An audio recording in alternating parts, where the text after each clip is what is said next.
Promuovere l'accessibilità urbana nelle scuole è un'attività che rientra nel progetto Insuperabile e nella fattispecie Insuperabile Junior, che è un progetto di ricerca che ho ideato e coordino dal 2017, che si occupa di promuovere l'abbattimento delle barriere architettoniche e sociali nella città di Catania e nei dintorni. Nell'ambito di tale progetto è stata realizzata una collaborazione tra l'Istituto Ponte di Palagonia e l'Istituto San Giorgio di Catania, in cui i ragazzi dell'Istituto Ponte di Palagonia, che hanno già effettuato un percorso per essere sensibilizzati sulle barriere architettoniche,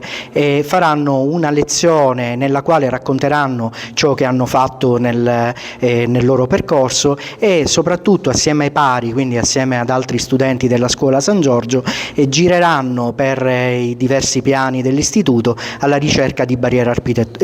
architettoniche. Questo è un modo concreto attraverso il quale far capire agli studenti quali siano le difficoltà di chi viva una disabilità motoria o sensoriale, e nella speranza che sensibilizzati diventino insuperabili e quindi lottino affinché non esistano più barriere e tutti siano messi nella stessa condizione di poter usufruire degli spazi pubblici di una scuola o di un parco, quindi di un luogo pubblico, nelle stesse modalità.